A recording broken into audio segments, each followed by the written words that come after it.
Hey, good afternoon, I guess, for everybody. It's afternoon. Hi, Rabbi. Good afternoon. No one's in New Zealand and they're like tomorrow morning already? No? Okay. So we shall begin. The book of Eicha. So it's an unusual book in that it was written before it was written. And then it got written again. So what does that mean? So let's we'll first give it a little introduction to the different types of books of Tanakh. We went a little in depth about this when we discussed the book of Esther together, but we'll have it in brief. We'll do a summary now. So loosely, I guess we'll call the Bible is Tanakh. Now, again, we know we hate to use terminology from the Western world, which is Christian origin. So Tanakh is what the Western world calls the Old Testament. Now, of course, it's a misnomer because there's no old and no new. There only is the Testament, because the perfect infinite God got it right the first time. That's part of being infinite, right? And therefore, there just is the Testament, the Tanakh. Now, the book Tanakh is divided into three categories, right? So the T of Tanakh stands for Torah. So Torah can mean, in certain contexts, the entire body of Jewish knowledge and learning. But in this context, it means the 5 books of Moses. Then the N from Tanakh, the N sound, the Nun stands for Novi, from Nevi'im, the works of the prophets. Then we have Kesuvim, the writings, which are also from the prophets, but slightly different. So in a nutshell, the difference is the Torah, both the wording and the content is from God. In other words, Hashem gave the message to Moshe, and he dictated letter by letter exactly what to write. Sometimes a smaller letter, sometimes a larger letter. We have many times where we'll say the equivalent in English of you can write do not or don't. You have words, without a vowel, with a vowel, the sort of abbreviated words. So the content is from Hashem, and the exact wording is dictated is also from Hashem. Nevi'im, the message is from Hashem, but the wording is from the Novi, is from the prophet. So Hashem showed them a vision, or gave them a message in some other way, and the prophet wrote it in their own words. And therefore you see often a huge difference in style of writing between one prophet and another prophet. And even within the same prophet, at different stages of their life. I can see a different style of writing. Then there's Kesuvim. So the message, usually the book of Eicha is a bit of an exception, but generally speaking, the Kesuvim, the writings, there wasn't a message from Hashem per se, but the author, through their prophecy, had we'll call it a divine inspiration. They had some type of, they felt something that generally people can't feel. It was only because they're prophetic, and they wrote. So if we use the book of Psalms, Tehillim is the classic example. It's not just that David, who wrote most of them, it's not just that he was a talented musician, a talented composer. I guess there was that to it as well. But a nice song doesn't make it into Tanakh. There was some type of divine inspiration. He had an arousal from Hashem, and through that he wrote it. So that's generally how the different books of Tanakh go. So the Megillah of Eicha is part of Kesuvim, but it's a little bit different in that it wasn't only an inspiration. Part of it actually was a very clear message from Hashem. So how does that work? Let's have a little bit of history. So the book of Eicha was written by Yirmiyahu. Yirmiyah, often called in short, Yirmiyahu, one of the prophets. He has his book of prophecies as well. And he's probably the most tragic individual in the entire Tanakh.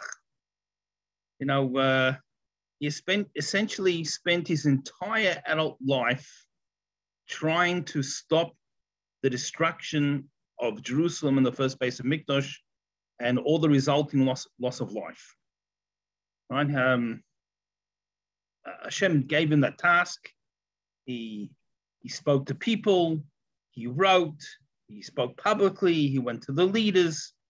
We're talking about 30, 40 years. Public, high-profile public life, trying to get people to change.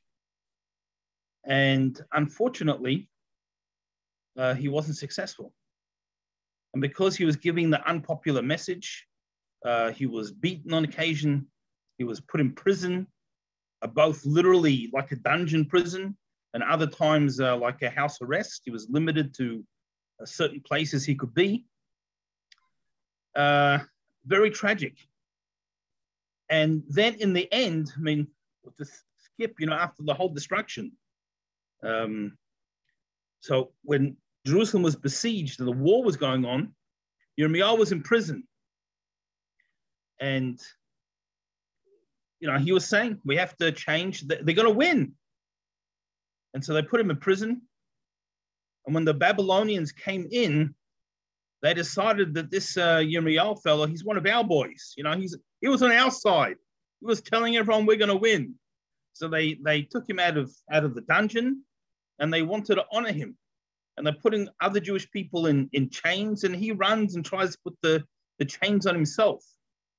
And they unchain him, the Babylonians, because he's a national hero. He prophesies they're going to win, and then again he tried to put himself in chains. And finally, after a whole group of Jewish people went down to Egypt, and Yirmiyahu went with them. And even then, people didn't realize we needed to change. Many people still didn't want to take responsibility. Instead, there was a fellow who turned around to Yirmiyahu and said, "It's all your fault. You've caused all this," and he murdered him. And that was his tragic ending. So it's a very tragic life. Some people might try to say a wasted life because he didn't achieve his goal, but he's an inspiration to the rest of us. And as we'll see, but anyway, this book of Eicha. Rabbi. Yes. Quick question.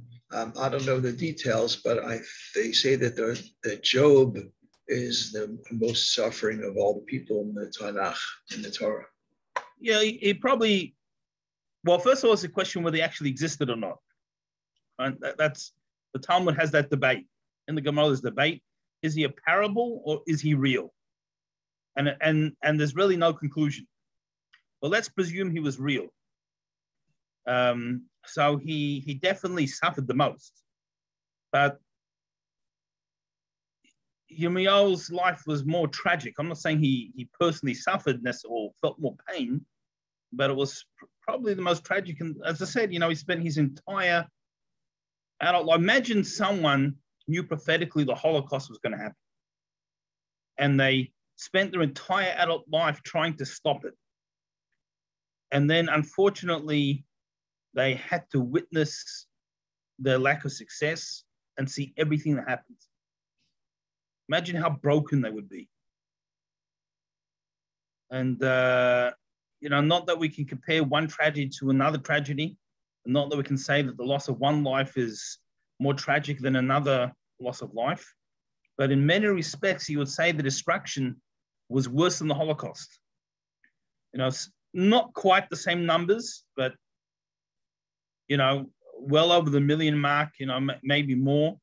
But the destruction of the base of Mikdash, the destruction of Jewish nationhood, in many ways, a far worse event. And he was tasked with stopping it. And not only he couldn't stop it, he had to watch it unfold. So, you can only feel for him.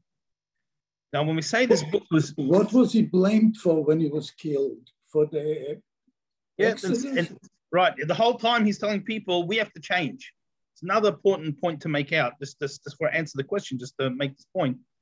There's two types of, there's many types of prophecy, but there's two types about future events. A positive prophecy will always happen.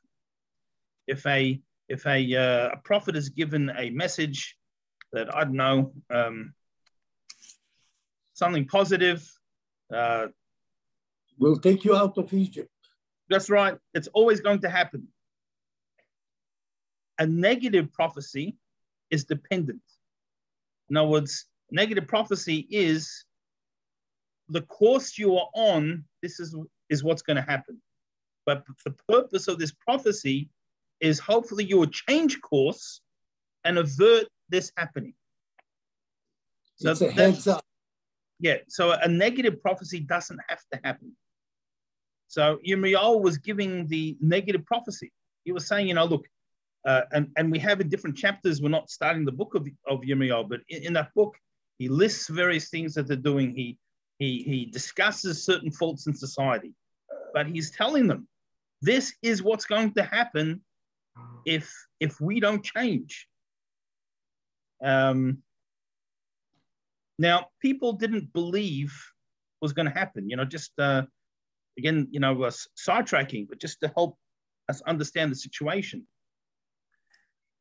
When they rebelled against the king of Babel, Nebuchadnezzar, before the destruction, the Jewish government essentially said three statements. They said, number one, he's not going to come. We rebelled, he's not going to come make a war against us. Number two, they said, and if he does come, Egypt is going to help us. And then number three, they said, even if Egypt doesn't come, we'll win anyway. Right? So one statement is like almost more ridiculous than the next. You have this dictator who controls the entire known world by force. What do you mean you rebel and he's not going to come? Obviously he's going to come. If he lets one country get away with it, he loses everything. So what does that mean? Number two, they said, if he comes, Egypt's going to help us. Now, although there was a little bit of logic in that once he came to Israel, the next stop is Egypt. So it might make sense for Egypt to join forces with Israel and fight, ruining Israel. Right? Whenever there's a war, the place gets ruined, destroyed, rather than have to fight on their own territory. So there was some logic in that statement. But again, if you look at the big picture, the Egyptians are hardly known for being Israel's best friends. And why would they come help? And then the third statement, so he does come, we don't get any help, we'll win anyway. Well, you've already been conquered. This is the mighty empire. Why would you win? Because the underlying thought was, no matter what happens, no matter how bad we are, they're worse. Right? Nebuchadnezzar, we don't need to get into the things that he did. But, he was terribly immoral, a horrible tyrant, every sin, except for suicide, you can, this guy was the worst. And his people followed that. So the Jews thought to themselves, even though we're far from where we should be to be close to Hashem, but however bad we are, they're worse. That's number one. And number two, Hashem's not going to let them destroy the Beis Hamikdash, just Hashem's house. So they never thought they're really going to lose. And because they thought that, there was no, didn't really believe the prophecy. You have this prophet, they decided he's a scaremonger. He's a charlatan. He's exaggerating. Maybe he is a prophet, but he's exaggerated it. He's not telling the truth. And therefore, they didn't pay attention to it. So they were not ready. Yeah, finally happened. Well, of course, when finally happened, just a long-winded way of answering Ben's question of, why do they blame him? And finally, when it did happen, instead of realizing it's our mistake, we didn't listen. We didn't change. Let's change now at least. Maybe we can make things better again, or at least not worse. At that point, they still don't want to accept responsibility. They said, it's not because we didn't behave, it's because you made it happen. And that's why they killed him. Yeah, sorry, Anna. Can you please tell us what exactly he asked them to change? What was his message? And the second one, what was the name of the tyrant that, are you talking about Romans? No, so it was the Babylonians. Nebuchadnezzar was the king of the Babylonians. Okay. It was corruption on all levels. So first of all, there was just general corruption. The upper class were corrupt. There was idol worship, immorality. A lot of the immorality had to do with the corruption.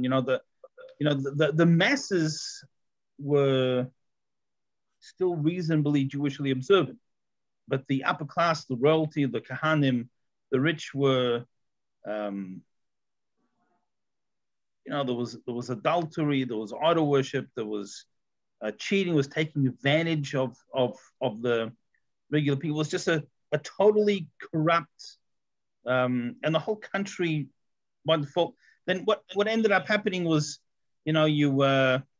towards the end, you had a corrupt king, but the people were pretty good. Then the next generation, where you had a good king, but the people were already worshipping idols and things because they, there'd been a generation of poor education and leadership. So he was asking them to change their own behavior, or to become more aggressive in fighting Babylonians. No, to change their own behavior. Everything was their own behavior. Okay. Everything was to change themselves as individuals, but more importantly as a society. Okay. Thank you. Right. Okay. So we're saying that this corrupt society will not continue, and this is what Hashem's going to do if you don't change it. It's going to. In other words, if you don't change it, it's going to be gone. Rabbi, was there any type of Sanhedrin or court that could support him? Well, there was a Sanhedrin, but they are pretty much not involved. It doesn't. The people didn't listen to them, maybe. They could have confirmed to the masses that he was an authentic prophet. Well, possibly. But he was. They're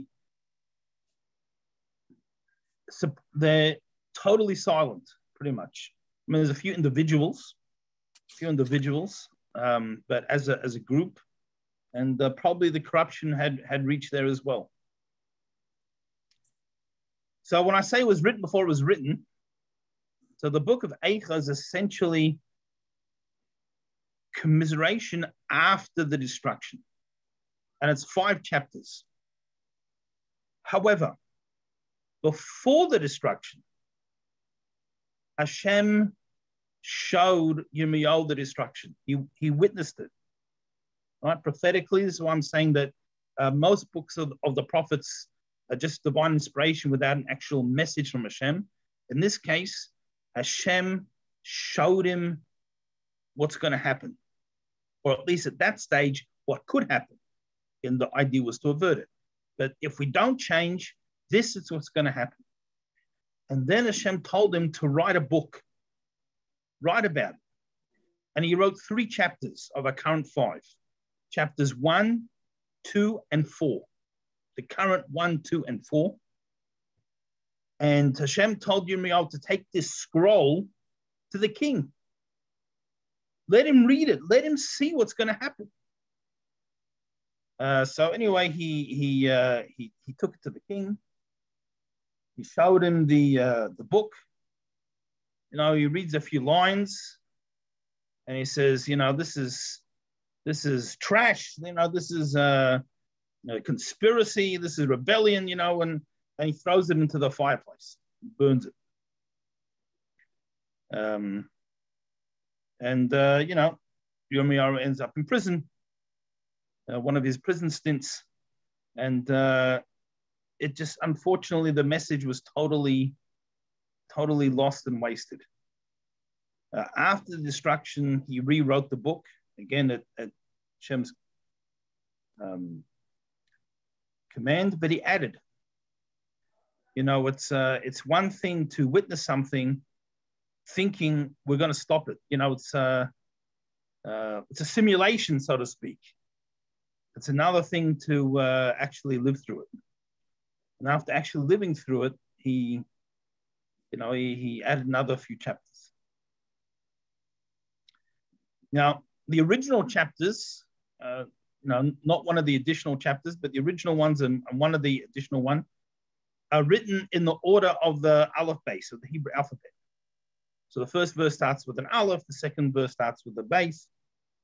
The reason for this, the Talmud tells us, is that it's unfortunately the Jewish people as a whole, again, we're not speaking about every single individual, but as a whole, pretty much did everything wrong from Aleph to Tov, you know, from you make your list. This is everything. Who wrote number 3? If he wrote 1, he wrote it after the destruction. He added it after the destruction. So the first edition he wrote before the destruction, after having seen the vision, and he brought that to the king. The king burnt it. And after destruction, he rewrote those 3 chapters and added another 2. So he added 3 and 5. Yeah, so he added 3 and 5, and he put it in. He put it in at 3. Why did he write 4 before 3 is what I don't understand. Well, again, I'm saying it's not a chronological, it's not a chronological tale of what happened. It's the feelings. It's a feeling of destruction. And as I said, when he saw it the first time, it was a simulation. And it was probably, it was for sure hopeful, but most likely confident of being able to avert it. So although it affected him by seeing it, it affected him a certain amount. And he wrote this this book. But was it written as a chazon? Yeah, no, he wrote it. He came and said, this is what's going to happen. He came, brought to the king, this is. But did he say chazon or nevuah? Well, it didn't really say, neither words are mentioned. Ishayahu says, I understand, but neither of those terms are mentioned in the Megillah. But Hashem showed him the destruction. And he wrote this book was like his reaction to it. So it ended up being 3 chapters.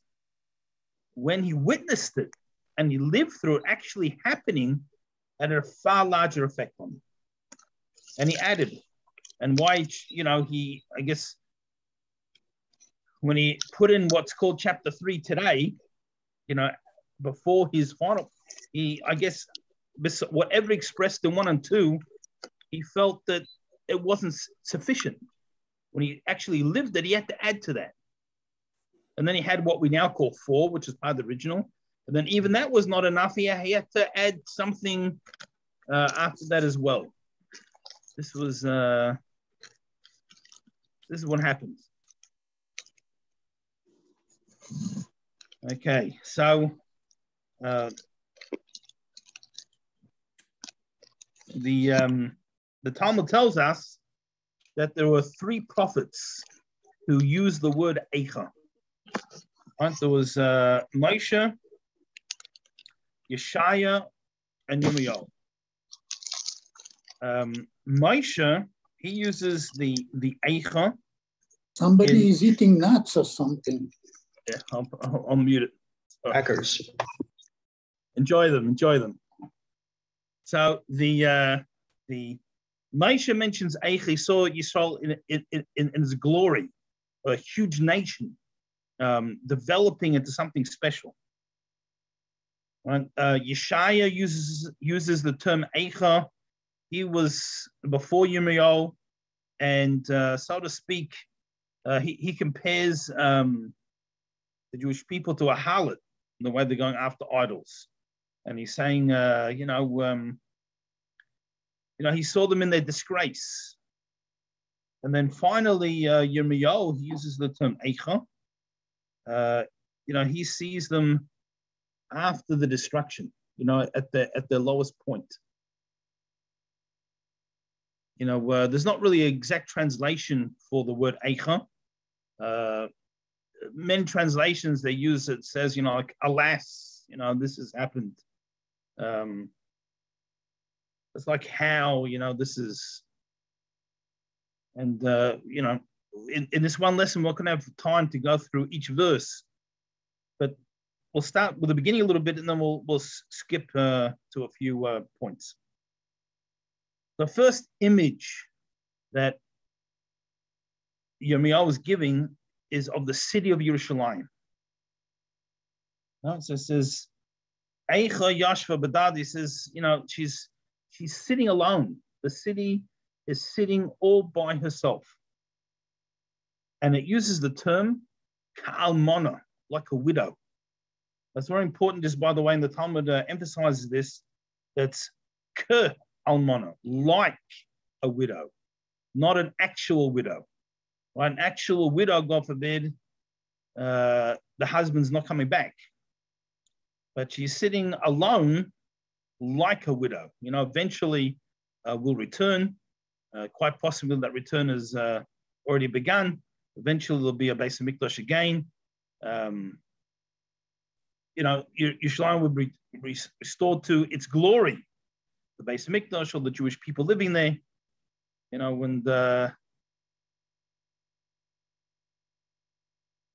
Even now, as the building in Yerushalayim is unbelievable. If a person goes to Yerushalayim and then they come back 2 years or 3 years later, you almost don't know your way around. Depends which area, of course. There's just constant building and upgrading. That's eventually what's going to happen, but to the extreme, we'll have a Beis HaMikdash as well. So, but for many years, a handful of Jews.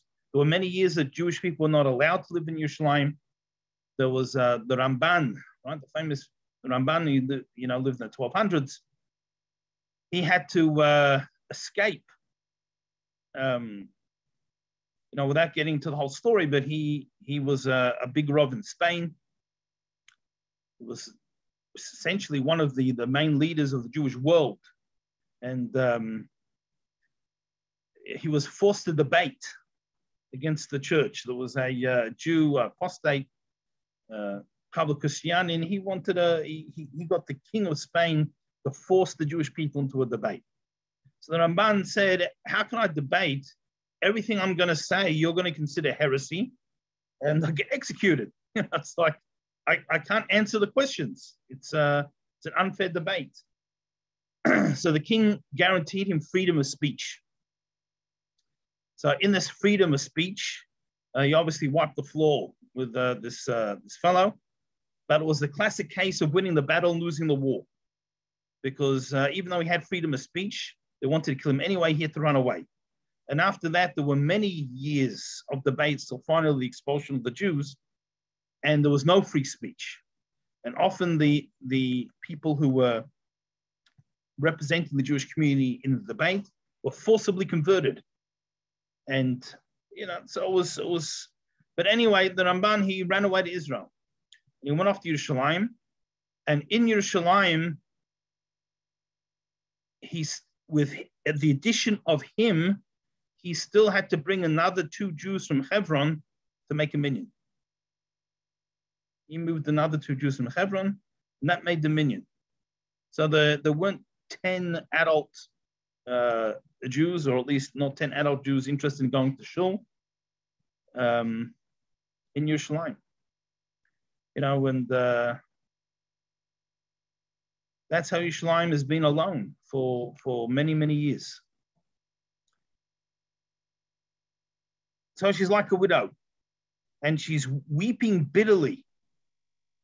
Now, that verse actually, although we translate it weeping bitterly normally, but it's a double expression.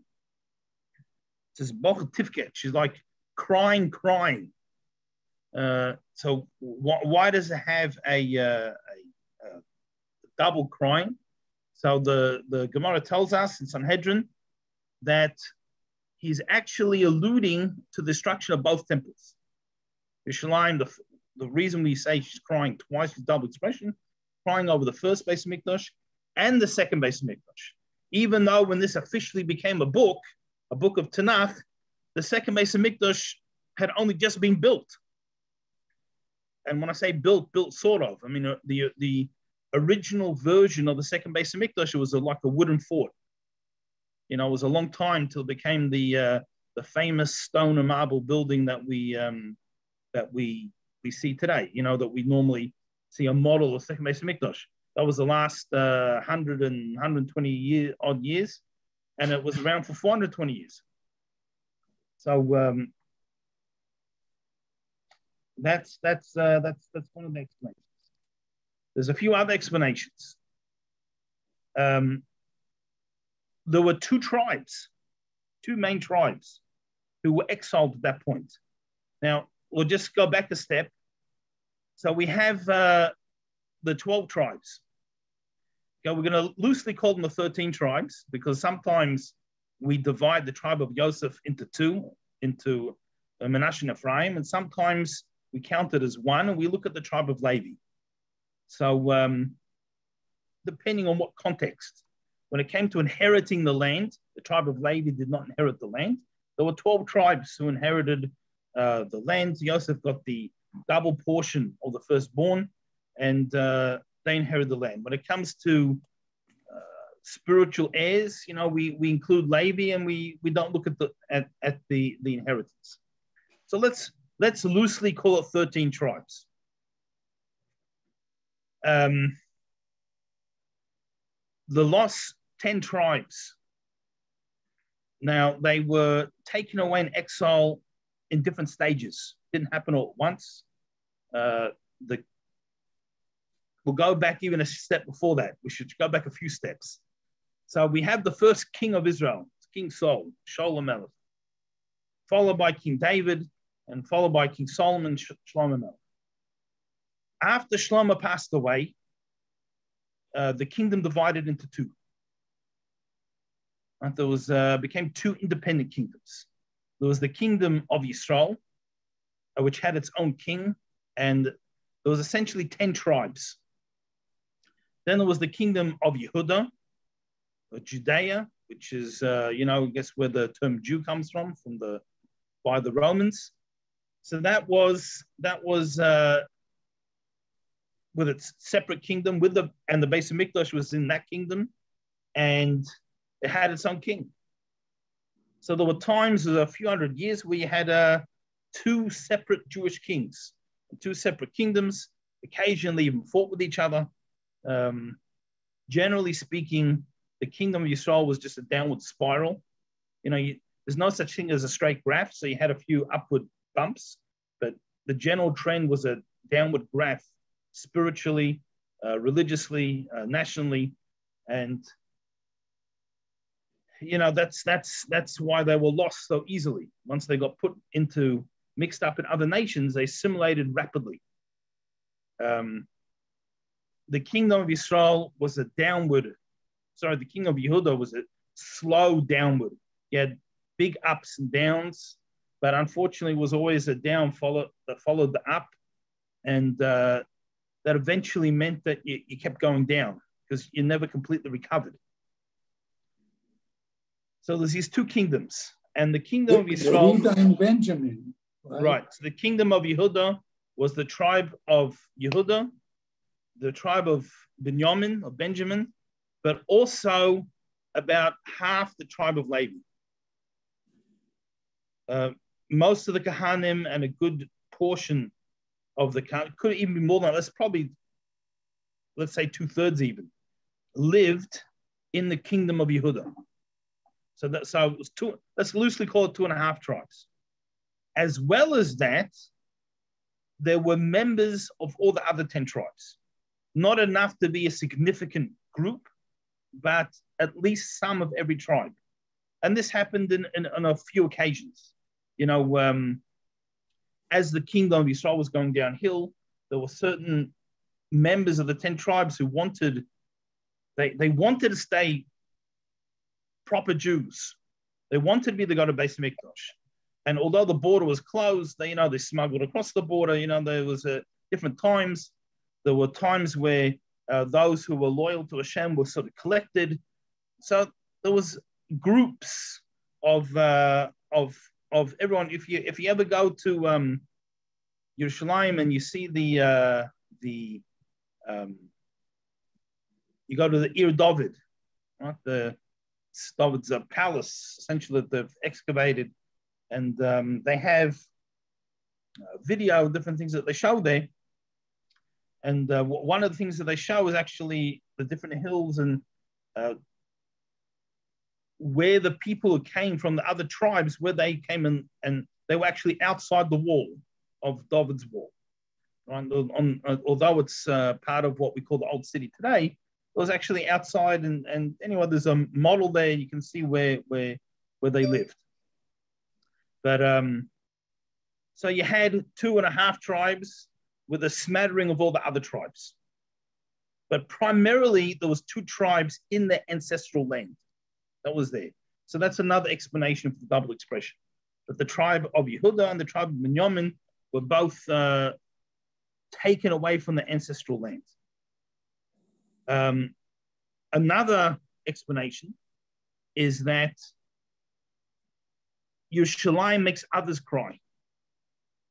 Right? When people would see Yerushalayim in its state of destruction, they cried too.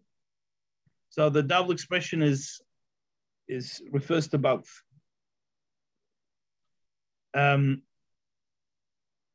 again, we're still focusing on the first verse, but it says that so in the second verse, where she is double expression, she cries in the night. Where did the night come in?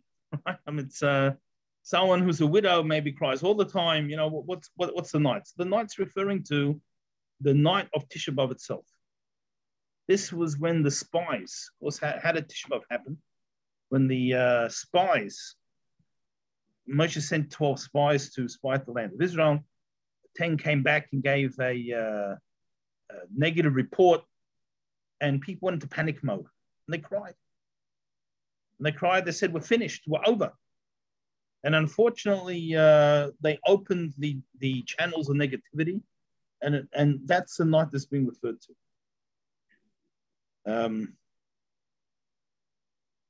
So that's the opening of Eicha.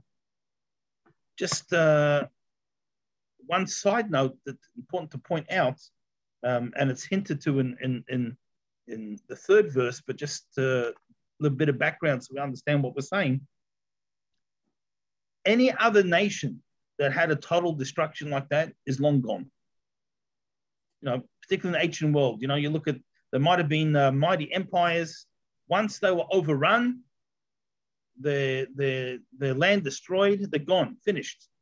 So you look at all the nations of Tanakh that don't exist.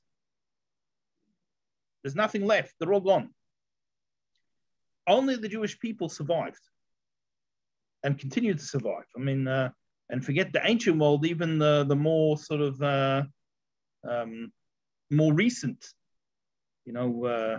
people who tried to damage us. Can imagine at that time, after destruction, You got this mighty Babylonian empire, and you have to take a bet. Who's going to be here 2,500 years later? This mighty Babylonian empire, or these few Jews taken away as slaves that have been totally destroyed? Right? Or the pre-Hanukkah. Who are you going to bet's going to still be here? The mighty Greek Empire, or these Jewish farmers who are about to be overrun, and the Romans, and everything else. So reminds me. I mean, it's all sort of Tisha B'Av related, but there was. May have told you the story before. I apologize if I'm repeating myself. There's a story told about a Seder in the Warsaw Ghetto.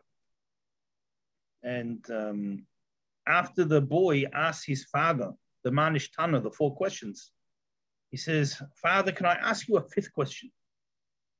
He says, "Sure." So he asks him, "Are you and I going to be alive next year that I can ask you these questions again?" And the father breaks down crying. And he says to his son, he says, "I don't know. I can't answer that if either of us will be alive. So, but one thing I can promise you is that somewhere there will be a Jewish child asking his father the Manishtana. Because Hashem has promised us that the Jewish people will always continue no matter what." So at least someone from that Seder survived. Otherwise, you wouldn't know the story. Hopefully, they both did, But it's who knows. But this is when we come to the 3rd verse, and we say that Yehuda's gone into Golus, into exile. So this the Midrash compares the exile of all the other nations to the Jewish people. Right? Other nations have gone into exile, they've been driven off their land and various things. But what happens is they're gone. While the Jewish people are still here. As well as that, there's another explanation of showing how difficult our exile is. When other nations go into exile, so they're in this new country, the host country, they can live it up. They can assimilate and acclimate, and they eat the bread and eat the wine, drink the wine. But Jewish people, when they go to a foreign land, we can't eat the food. We have to eat kosher. We can't, we're always separate in a certain way. And that makes the exile feel even worse, knowing that we're not where we're meant to be. Okay. So that's, as we said, short of time, so we'll try and do a little bit of something from each chapter. So let's skip to chapter 2.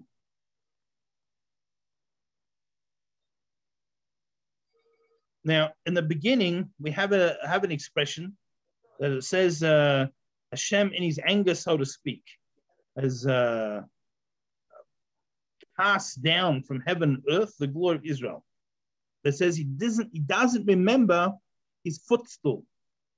Now, what's Hashem's footstool, so to speak? Now, obviously, Hashem does not have a physical body, and therefore does not have a actual footstool that he puts his feet on. But so to speak, what does that refer to? It refers to the Beis Hamikdash. He's taken out his anger, so to speak, and again we'll discuss that in a moment, not on the Jewish people, although there was terrible tragedy and loss, but the Jewish people weren't destroyed. What was destroyed? The building. It was what was really meant to happen to the Jewish people happened to the building.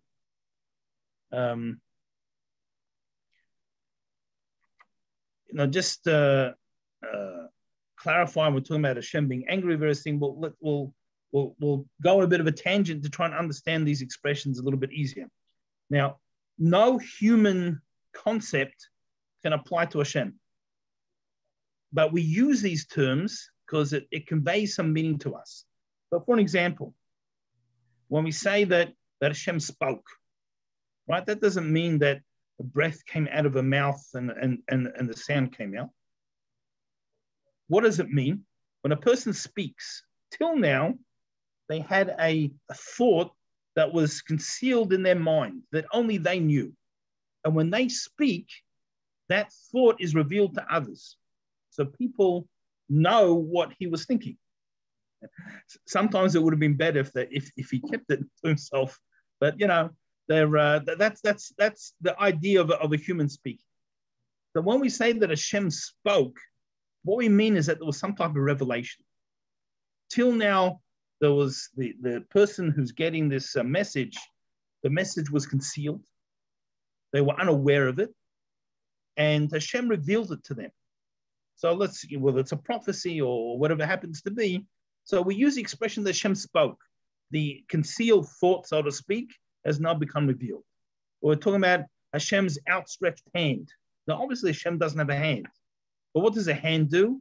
A hand, you take something, you give it to someone else. Or you take someone and you bring them to you, whatever it is. So when we use the expression Hashem's hand, it's when Hashem gives us something. Or with the outstretched hand, Hashem took us out of Egypt. Obviously, it wasn't a big hand that came out and slapped us out of Egypt. But that concept of someone bringing someone else close with their hands, it's an expression so we can understand, we can have some meaning. Now, if we just made up some words that refer to a spiritual concept, they wouldn't have any meaning to us because we would have no experience. Vocabulary, understanding vocabulary is all about having experience, has to be in context. So Hashem uses these words in the Torah to help us understand ideas. The same with a footstool over here. Why is the Beis HaMikdash a footstool? So what is a footstool? Person sitting up much higher in a chair, and you rest your feet on something on the ground. So to speak, where was Hashem's presence connected to in this world? Now, in reality, Hashem is everywhere equally, but we don't perceive that. Where was it perceived that Hashem is resting, so to speak? The Beis HaMikdash. It was like that was the beginning. Now, it wasn't pure ultimate godliness. Otherwise, your person can't see that. There was some type of, that's why we use the expression footstool. It was like where Hashem's feet were, so to speak. There was something that we could perceive. There were these miracles that happened there. And that helped us understand, helped us connect to Hashem. So that's why it was called that. Now, again, when we say that Hashem has anger. Again, it's not human anger. Human anger can't apply. You're speaking about an infinite being, something that's infinite is unaffected by what happens in the world, because something that's infinite, there can't be anything external. Once something's external, if this cup was external, if Hashem was everything except this cup, well, then Hashem would be limited. It would end here and start again here, right? And therefore not infinite. So nothing external actually creates a change to Hashem. The best way to try and understand it, again, it's only a parable, and it's going to be inadequate because no matter what physical example we give, it's always going to be an example of something that's finite, and therefore it's going to be inadequate to explain the infinite God. But to give a bit of an idea, right? Those of us who are parents, we all know there were times, there were times when our kids got us annoyed, right? Perhaps we did get angry, but there were many times that we really weren't angry at all. Occasionally, we're even slightly amused, but we put on a very serious face and a very serious tone of voice, and we discipline our children because it's something that's not appropriate for them to do. We have to give them the boundaries, and there are times when our children, being young children without maturity of an adult, thought that we were incredibly angry, but in fact, we weren't angry in the slightest, or only moderately. It's a bit of an act, and we had to, we needed to put limits, maybe even give some type of consequence to the children.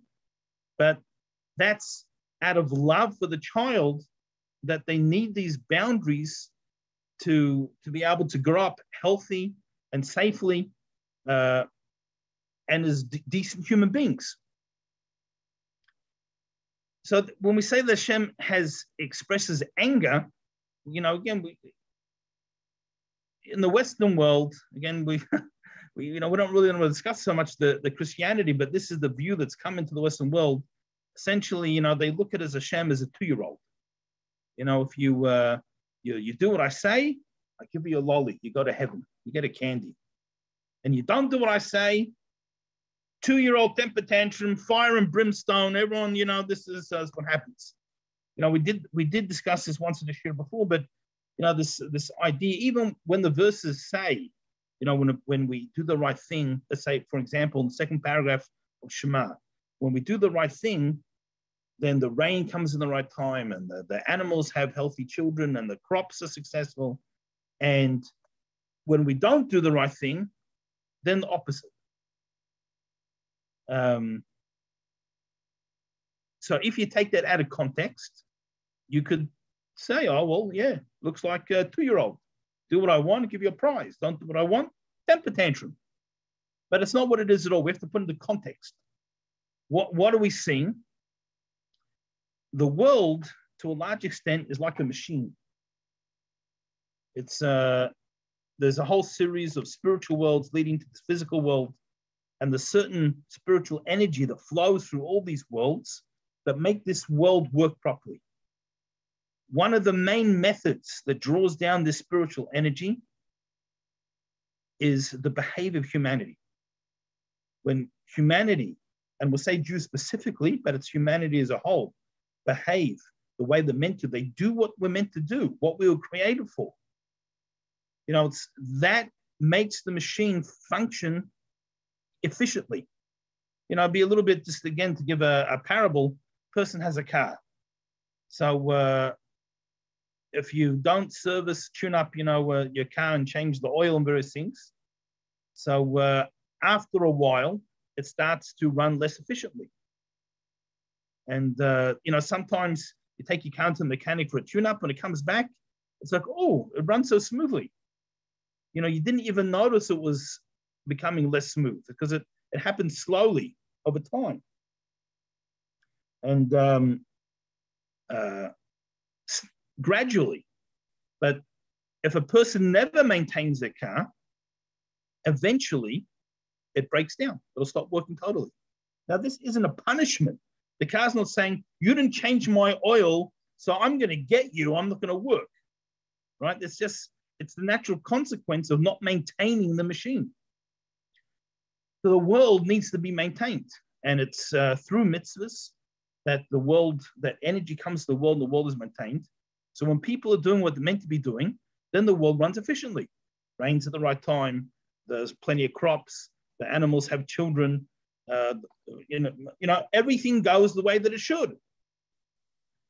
If, God forbid, we don't maintain the machine, we don't keep the world running the way that it should, then the world starts to run less efficiently and slowly less efficiently, until an extreme example, the generation of the flood, of Noah's flood, it couldn't be fixed. You needed a complete engine, pull the whole thing apart and rebuild.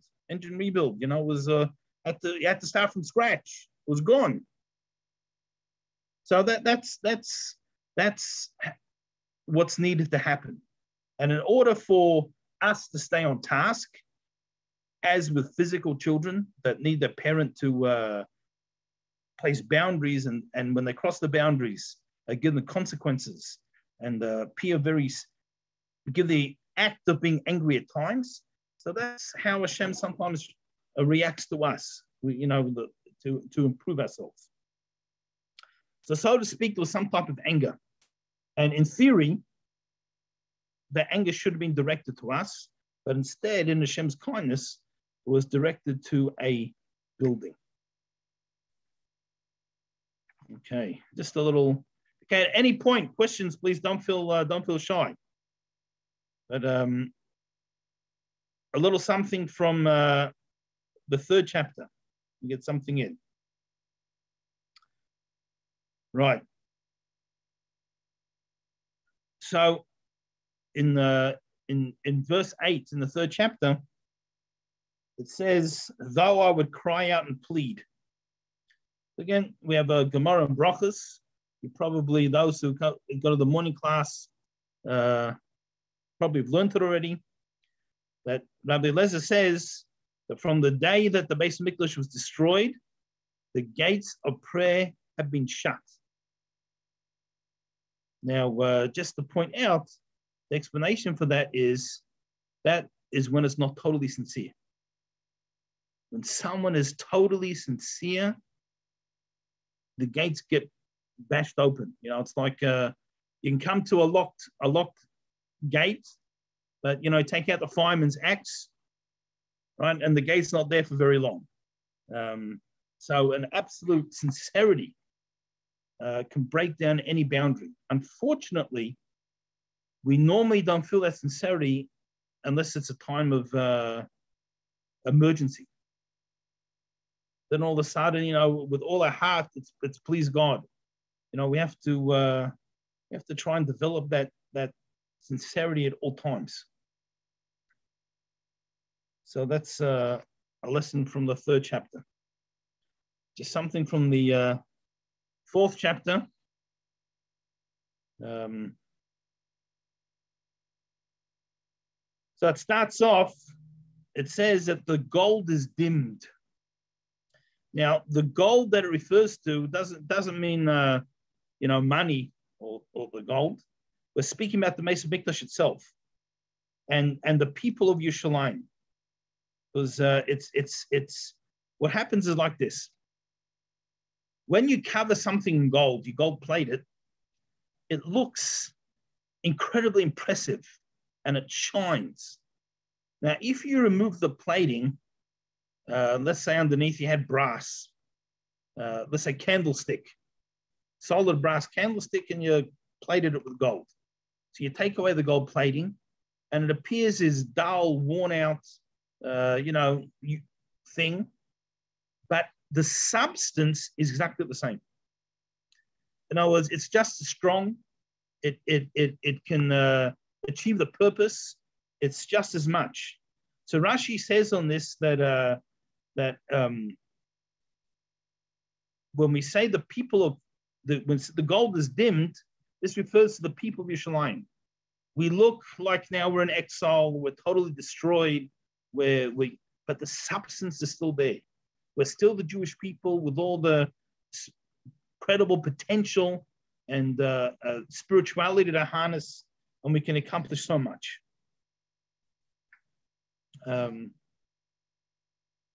Right.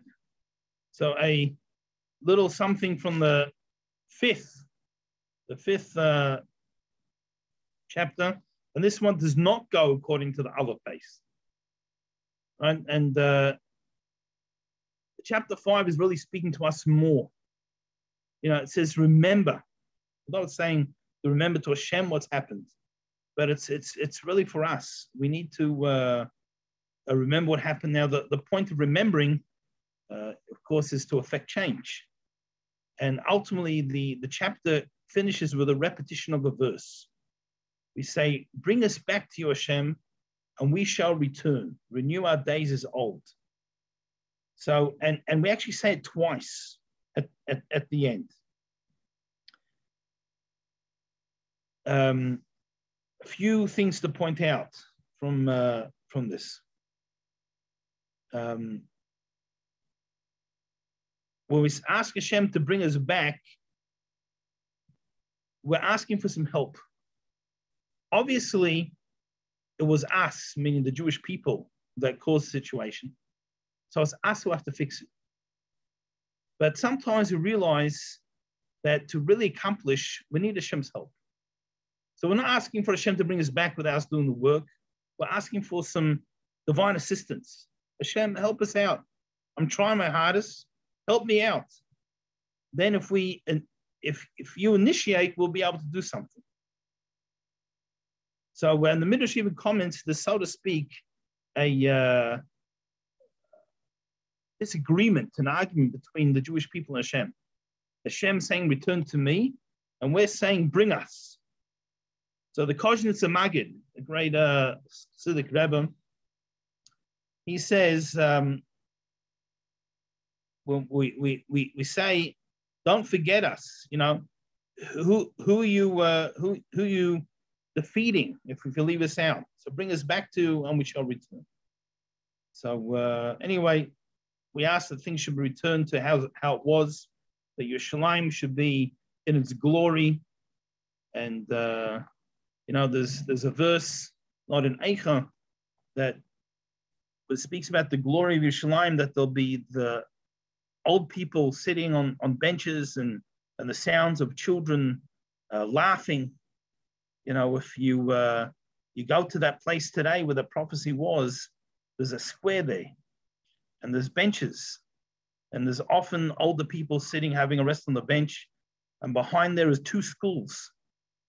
And at the recess, the children come out to the square with their soccer balls and different things, and the prophecy is unfolding. And, anyway, Hashem should bless us that Tisha B'Av is already postponed because of Shabbos. So Hashem should bless us, should be postponed permanently. And we'll all meet together in person in the Shabbos in Yerushalayim, the Beis Mikdash, God willing. Amen. Right, any questions or thoughts? Okay. Very informative, Rabbi. Thank you, Rabbi. Thank you very much. Thank you very much. You're very welcome. Thank you, Rabbi. It was amazing, beautiful. Thank you. You're welcome. We'll see everyone tomorrow, God willing. Take care. Have a good day. Thank you. Bye-bye. Bye-bye.